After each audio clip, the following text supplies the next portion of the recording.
নমস্কার বন্ধুরা, রান্নার ইচ্ছেতে আপনাদের স্বাগত। আজকে আমি বাজার থেকে মাছের তেল নিয়ে এসেছি। আর এই তেল তো বিশেষ করে মহিলারা তো ভালোই বাসেন, কিন্তু অনেকবারই বেটা ছেলেরাও খুব ভালোবাসে খেতে। দেখুন, আমি মাছের তেলটা পরিষ্কার করে এখানে ধুয়ে রেখেছি। এবার আমি কি দিয়ে করছি সেটাই আমি আপনাদেরকে দেখাচ্ছি। কড়াইয়ে আমি তেলও দিয়ে দিয়েছি। এবার আমি তেলটা গরম হওয়া পর্যন্ত একটু অপেক্ষা করব। তারপর দেখুন, আমার তেলটাও গরম হয়ে গেছে। আমি এবার এখানে ছোটো ছোটো করে একটু আলু ডুমো ডুমো করে কেটে নিয়েছি। সেই আলুই আমি আগে একটুখানি ভেজে নিয়ে তুলে নেবো। তারপর আমি দেখাচ্ছি। আলুতে নুনও দেবো না, হলুদও দেবো না। এই আলুটা শুধু একটু লাল লাল করে ভাজা হয়ে গেলে, আমার আলুগুলো ভাজা হয়ে গেছে। আমি কিন্তু আলুগুলো লাল লাল করে ভেজে তুলে নিয়েছি।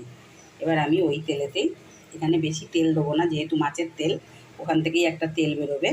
এবার আমি ওই তেলেতেই কিছু পেঁয়াজ কুচিয়ে রেখেছি। আগে পেঁয়াজগুলোকে ভাজা ভাজা করে নেবো। আমি বেশ খানিকটা পেঁয়াজ দিয়েছি। এবার আপনারাও কিন্তু আপনাদের তেল যতটা করবেন সেই আন্দাজেই পেঁয়াজ দেবেন। আমি এখানে এই 150 গ্রাম মতন পেঁয়াজ দিয়েছি। পেঁয়াজটা যাতে একটু তাড়াতাড়ি নরম হয় সেই জন্য আমি একটু নুন দিয়ে দেবো।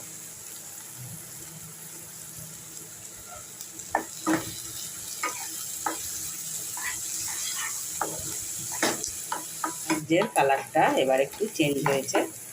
এইবার আমি এই মোমেন্টে আমি সমস্ত মাছের তেলগুলো দিয়ে দেবো।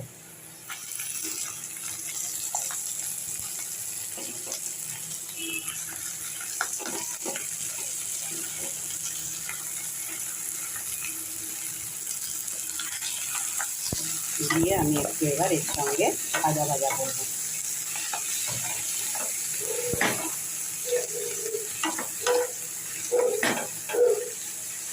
কেননা আমি প্রথমেই কিন্তু এখানে আদা রসুন দেব না।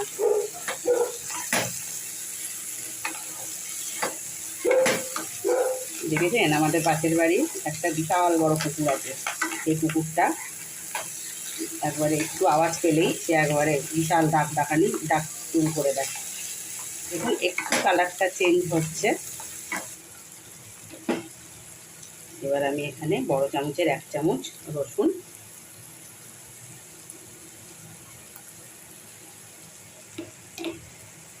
এবার রসুনটা আমি পরে কেন দিলাম, তাহলে এই যে পুরো যে রসুনের এর মধ্যে যে গন্ধটা খুব সুন্দর থাকবে আর খাওয়ার সময় খুব ভালো লাগবে। কেন রসুনটা আগে যদি দিয়ে দেন তাহলে রসুনের গন্ধটা তো উবে যাবে, তার সঙ্গে সঙ্গে তেলটা আঁশটানি লাগবে। এইভাবে যদি আপনারা করেন তাহলে খেয়ে দেখবেন তেলে কোনো আঁশটানি গন্ধটার সঙ্গে আমি সমস্ত আরও যা যা মশলা দেবো এর সঙ্গে সঙ্গে আমি এবার সবকটাকেই একসঙ্গে ভাজা ভাজা করব।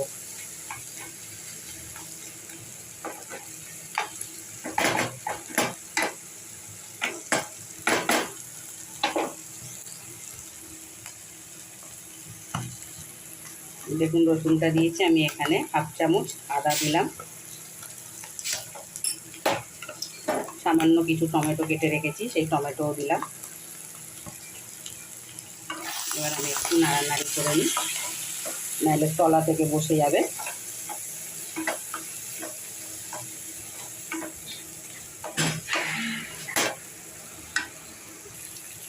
আমি এবার এখানে ছোটো চামচের 1 চামচ হলুদ আর ছোটো চামচের 1 চামচের লঙ্কার গুঁড়ো আমি এখানে অ্যাড করেছি।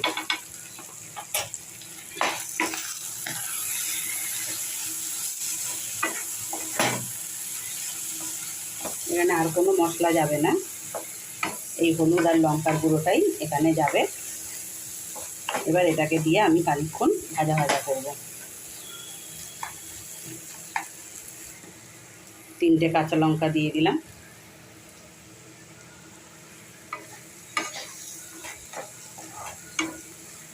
এবার ঠিক এই পর্যায়ে সব কিছু দেওয়া হলে এখানে একটু কাঁচা তেল দেবেন।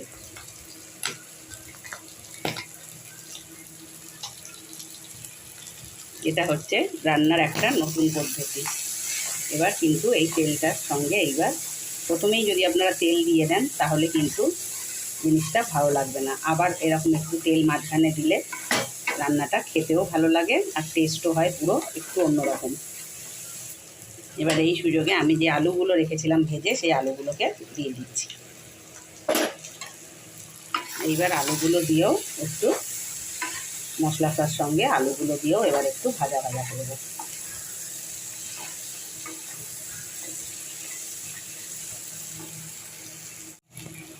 এবার কিন্তু আমি একটু নুন দিয়েছিলাম পেঁয়াজ ভাজার সময়। এবার কিন্তু আমি পরিমাণ মতন নুন এখানে আমি দিয়ে দিলাম।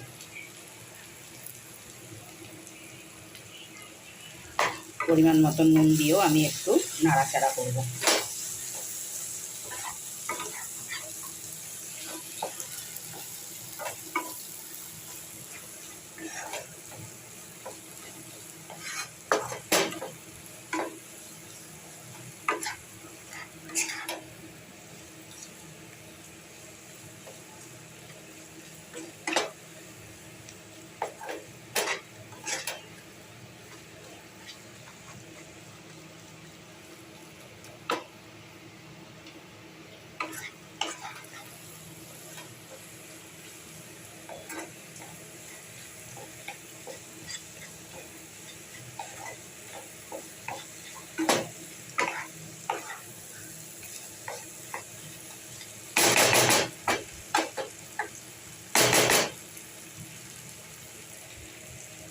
দেখুন বন্ধুরা, আমার তেল কিন্তু রেডি হয়ে এসছে।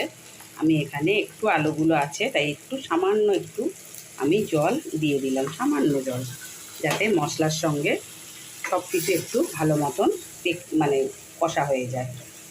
তারপর আমি আপনাদেরকে ফাইনালি মাছের তেলটা হয়ে গেছে আমি আপনাদেরকে দেখাচ্ছি। যদি আপনারা এইভাবে মাছের তেল করেন তাহলে কিন্তু একদম আপনারা করতে জানেন, আমি জানি, কিন্তু যদি এই আমার পদ্ধতিতেই করেন তাহলে কিন্তু মাছের তেলের একটা আলাদা টেস্ট আপনারা অতি অবশ্যই পাবেন।